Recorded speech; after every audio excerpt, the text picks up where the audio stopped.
Okay, cool. All right, today I have something that I am really excited to check out with you all. I've played with it a little bit already, but gonna share it with everybody now. I was able to get my hands on one of these babies. Okay, NES Classic Mini. You'll notice it is the European version. There are some fake ones floating around out there that I am aware of, but this one, as far as I can tell, is the real deal, and I'm super excited about it. Love to show it to everybody, and yeah, we're gonna go ahead and switch over to stream directly from the system. I haven't actually used this before through this system, but hopefully everything works out as intended. So just bear with me for one moment while I get everything set up to stream this. Okay. And turn it on. Okay.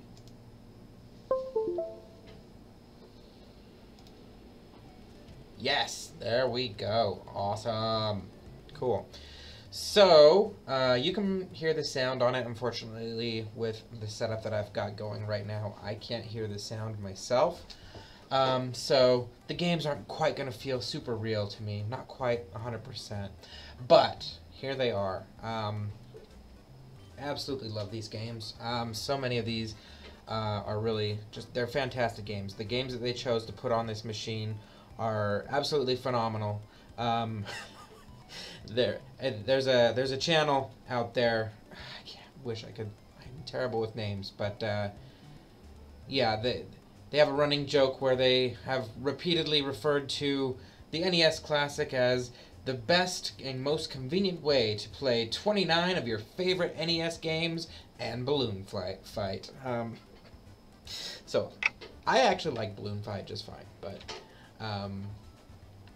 Okay. And yeah, there's this little like screensaver sort of deal it's got going on. Pretty cool. So yeah, here's the controller. It looks just like the regular controller, but as I can attest, this cord, no matter how many times people told me, yeah, the cord is too short, I didn't believe them. But now, having the system right here, I am pretty sure that the way I'm using it is actually the way they intended for it to be used, because the cord is perfect for me. I have mine plugged into my PC monitor and getting USB off the PC. So maybe that's what they had in mind with this, that it would be something simple that people could hook up to their computers and plug directly into their computer monitor. I don't know. I cannot imagine that anybody saw this length of cord and said, yeah, that's close enough to anybody's TV on the face of the earth, because it's just not. It's such a short cord. But yeah, I'm going to go ahead and get started here. I figure the best way is obviously just to go through them in alphabetical order, which is unfortunately starting out with the notorious Balloon Fight. But no, I actually like Balloon Fight just fine. So yeah, it's a pretty good game, I think. The goal is just to flap the little balloon guy around if you haven't played it, and pop the enemy's balloons. It's really it's a classic arcade style. I don't believe, as far as I know, it was never released in the arcades, but yeah, it's a great game. If you hit the A button, I think you get a little bit more jump if you hit the A button, but you have to tap it yourself for each little time he flaps his arms. But the B button, he'll flap himself automatically, but he doesn't quite, you can't quite get as much height as quickly off the B button as you can with the A button. So there were a lot of NES games that are kind of like that, where A button and B button basically do the same thing, but slightly differently. Excitebike, for example, comes to mind. Yeah, Excitebike, which is on here as well, which is another fantastic game. the A button is like full throttle, and then the B button, I may be getting that backwards, we'll find out when we get to it. But yeah, one of them you are basically pushing the bike as hard as it can go, and you can end up getting an overheat. Come on, I can do this. I've done it before. I used to do it. Okay, grab that one. Oh, I'm gonna have to go faster. Dang it. Lost that one. Alright. I love bonus levels like this. Yeah. This game is so arcadey. It's fantastic. I love it. So yeah, we're gonna go ahead and bounce out of that real quick. Go on to the next one. Again, another one of my absolute favorite games of all time, Bobble. And this game actually never came out on the Wii U Virtual Console, so a reason I am so happy to have it on a real Nintendo device with HD output. It's fantastic that they have that.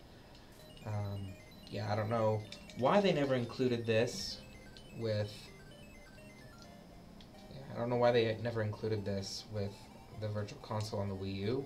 I think it's one of the better games they could have chosen, and they did have it on the Wii. I guess I could have captured the output from my Wii U through the Virtual Wii on a Virtual NES, but it just seems kind of weird. But yeah, Bobble, absolutely love this game. One of the coolest things about this game, in my opinion, some people will probably find it super frustrating, but I think it's great because back in the NES days, it was couch co-op, and it was one of the first games where it was 2 players simultaneously playing, and the only way to actually truly beat this game is to have both players, and because if you go to the final boss, there's a female bubble dragon thing available for each player who have been kidnapped, and the point of the game is to save them, as was the point of many games at this time. And yeah, there we go. So if you go to the end boss as just one player, you only save one of the little lady dragons, and the other one has to stay in her cage forever. So the only way to truly beat the game is to play 2-player, which is super cool because it promotes that 2-player thing about the game. I'm going to bounce out real quick one more time. Now, I never actually played the original Castlevania as a kid. I have played it since, and I enjoy it fine, but contrary to what the angry video game nerd says, I honestly find Castlevania 2 better. I love the exploring and trying to figure stuff out. Yeah, some of this stuff is a bit convoluted and ridiculously complex to find out, and the fact that there's bad clues that the people in the game give you is hilarious, I think. I don't think it's a bad thing. I think it's awesome.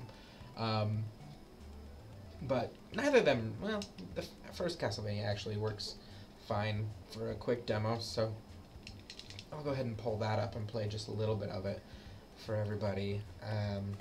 But here we go. Alright. Wow. Get the chain whip. And then the better whip. So yeah, I mean, in Simon's Quest, you don't have a whip this good for a really long time. You gotta, like, buy it and upgrade stuff, and I don't remember how you throw the knife. Is it select? Nope. There it is, up and B. Okay, cool. So yeah, get that going. Very good. And yeah, the music is, it's great in this game, but honestly, I like the music in Castlevania 2 better. Maybe it's just because I have more nostalgia for it, because I played that one as a kid. But yeah, great game, honestly. Bounce back out of that. Yeah, so in order to bounce it, to get out of the games, you have to push the reset button on the NES Classic, which, again, if you are sitting across the room from your machine, like you would have been back in the day, that's super inconvenient. So, again, yeah, it's a huge design flaw. I'm gonna go ahead and play some Donkey Kong. I've noticed that that's kind of how Nintendo does stuff, in my opinion. Nintendo, they make fantastic products, fantastic games with a lot of polish, and every single product and every single game has one or two, usually just one, really stupid flaws that just make the whole thing worse. Case in point, the Nintendo Switch. Awesome system. I love like playing console quality games on the go. It's awesome, just, you know, playing Zelda wherever I am. It's super cool. But why so many things about that system are just a straight up why. The dock. What was everyone thinking at Nintendo? Yeah. So the system has vents to cool, and when it's docked it runs at a higher power, so you need the fans to run even faster. Great, makes sense. Why don't we just stick it in a big plastic case then at the time, so that none of the air can actually get out, and people's systems suddenly start overheating and warping even. Smart, smooth, Nintendo. Then, like, the Joy-Con. I think it's super cool. The system comes with 2 controllers, and they're small, and they attach to the sides. Great. The stupid L and R buttons are impossible to push on those things. Like, who ever looked at that design and they said, yeah, good enough. We don't need people to actually push those buttons. It's not like they actually get used in any of the multiplayer games that we plan on releasing with the console, like, oh, Mario Kart or anything. So stupid. And then the solution to that? The stupid little clip-on things. And if you put them on upside down, they're stuck. Whose idea was that? They latch just fine onto the side of the console. Why couldn't they just duplicate that same sort of mechanism on those things? Why? Like, seriously. Someone at Nintendo, tell me, why did you not do that? It's so stupid. But other than that, this system's fantastic. So, like, it's not like the mistakes they make can't be foreseen. They're just stupid. But anyway, NES Classic, kind of the same thing. Great system, awesome selection of games, says so much that they really understand the legacy and their fans and things that they love. But no, they have to screw it up and botch the whole thing by 1, making the cord too dang short, and 2, making probably about 10% of the total number they could have sold. Can you imagine a retro re-release console? I bet. Now, this is kind of, it's not like scientifically researched, it's totally anecdotal. But I bet if they had made 10 times as many systems, they would have sold all of them.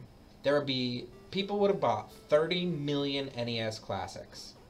And that would be enough to, like, outsell, okay? They would have outsold the Wii U on a re-release console. Can you imagine that? And no, they don't even get it to try. They're like, oh, no way, not gonna happen. Everyone's like, oh, we love this, we want more, make more, make more. Yeah, we're done making it. So stupid. Yeah. So I'm gonna exit out of Donkey Kong real quick. I don't really feel like playing Donkey Kong Jr., but yeah, that's on here too. Double Dragon 2 is on there. Absolutely love the music in this. Dr. Mario, I absolutely love Dr. Mario. I cannot say enough about how I love Dr. Mario. And I just bounced up there into the display because, similar to the... Why can't I just start the... Oh, yeah. Similar to the arcade classic games that I've been playing recently, there is a CRT filter in here, and you can play your games with simulated CRT scan lines, and I think it's fantastic. I'm gonna give it a 1 go, level 20. I'm gonna go on low. I've done it on high. I'm gonna go on low, just see how far I get. If I do well, great, I'll capture that right now, but if I don't, then fine. But yeah, I love Dr. Mario. I think it's one of the most underrated puzzle games. That's not great. I think I can solve it though.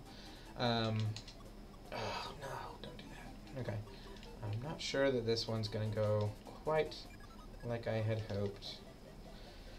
But I'm gonna keep going for now. Just hoping to get something up here. Okay, good.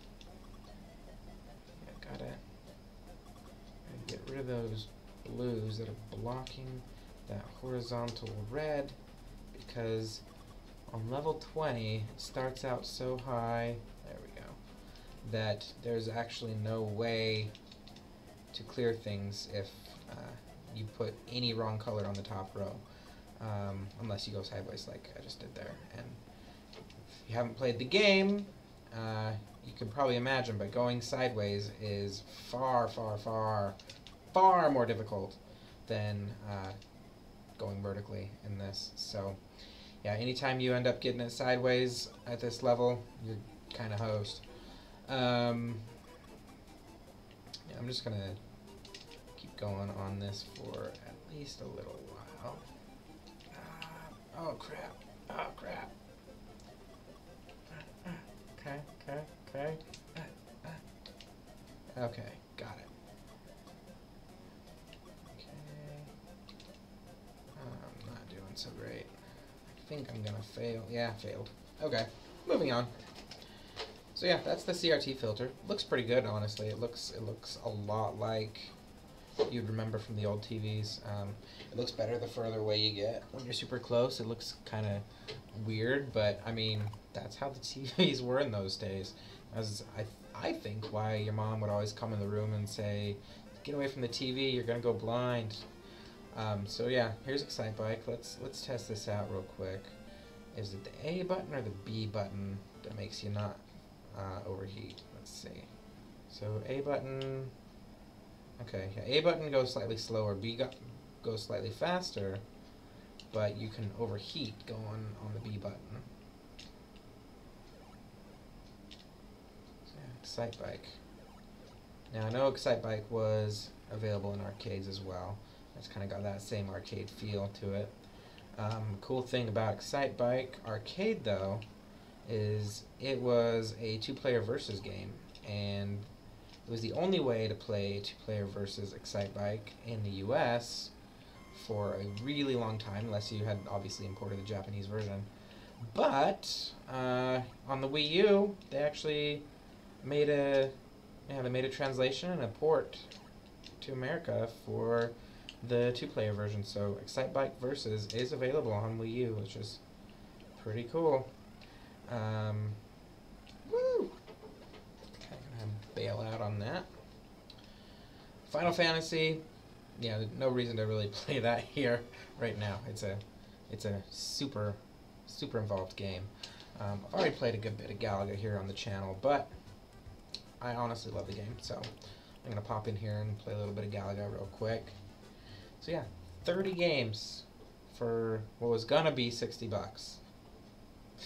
But yeah, if you got one of these at $60, you are super lucky, or you are one of the people who was involved in whatever scam is going on at Amazon and GameStop with frickin' ThinkGeek. What is up with that? So, a YouTuber I enjoy, RGT85, recently did a thing discussing how it doesn't really make any sense that there's all these, and there's a lot, like hundreds to thousands of NES Classics popping up at this point in time. They should not be popping up. Oh, I forgot. Yeah, you have to kill it as it's coming down to get it. Dang it! I totally wasted that opportunity to get a double ship. Yeah, I love the controllers though that they did with this thing, because they feel exactly like the old controllers. I don't know, to what extent they went to, what kind of hurdles they had to jump through to make that happen, but they did a great job on it, because it feels so good, feels so right. I'm gonna see if I can grab that fighter.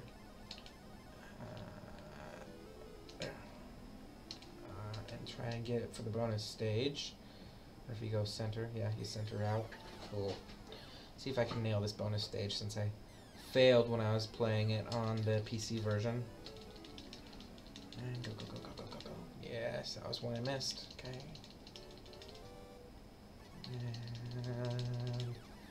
Okay.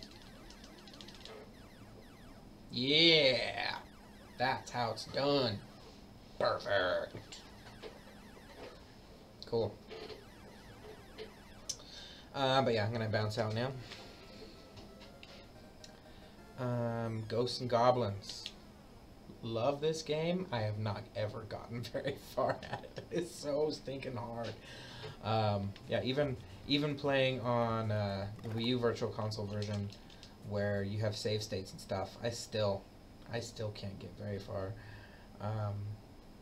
But it's honestly still a fun game to play, and I like hard games. I just am not that great at games. Alright.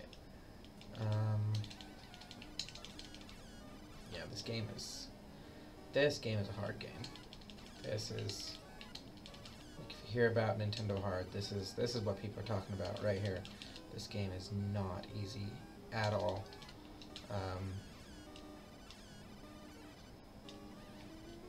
See, you get hit once and you're naked.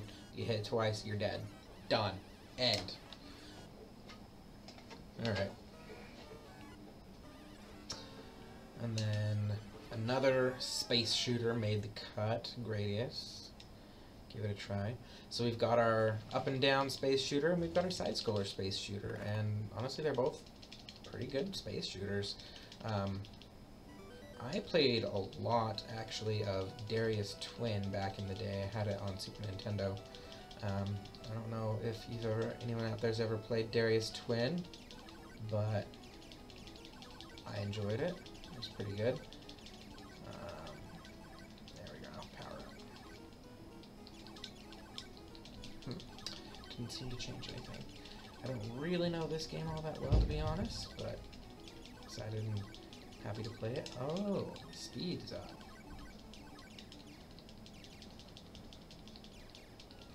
Alright, well, go out of that one.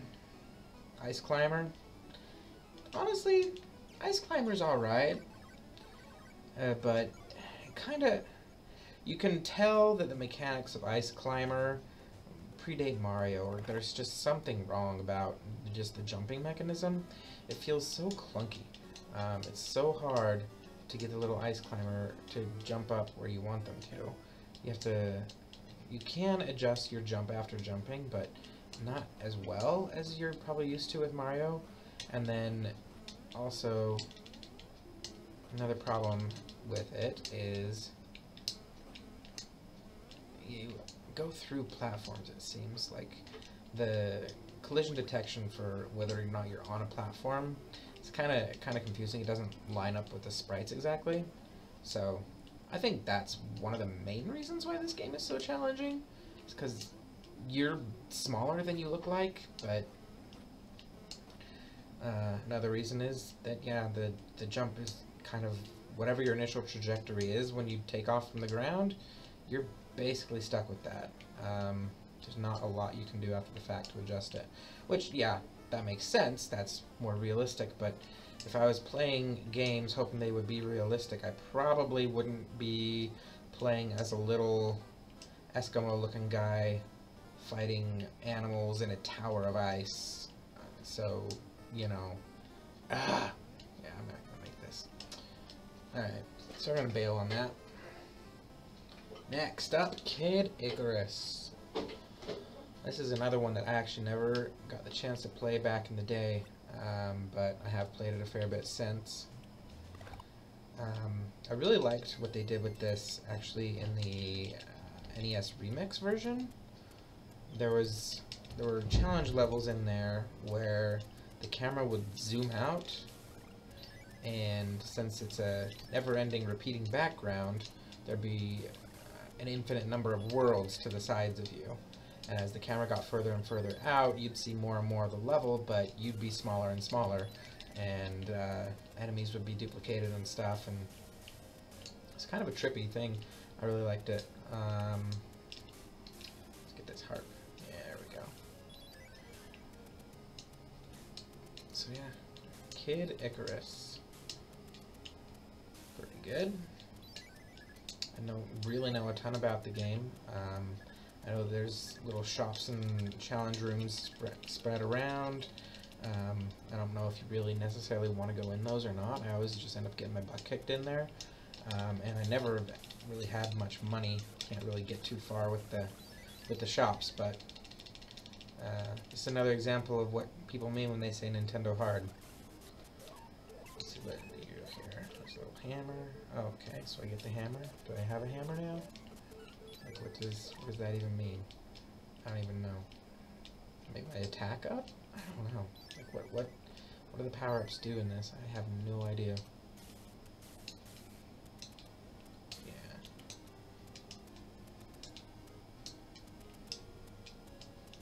Cool. So, this stream has already gone on quite a bit longer than I had originally intended for it to be. So, I'm going to probably call it a day here as soon as I die or fail on Kid Icarus. But, once I... Can you not kill this guy? He seems like he's taking hits. Oh, nah, I'm good. Okay, so, done with that. So yeah, gonna go ahead and call it a day now. We've gone through... How many games did we get through? 1, 2, 3, 4... 5, 6, 7, 9, 10, 11, 12, 13, 14. So roughly half the games. Some of the best ones coming up. So I'm going to go ahead and call this a stream, call this a day, and I will be back on Monday and go through another. Thanks for watching.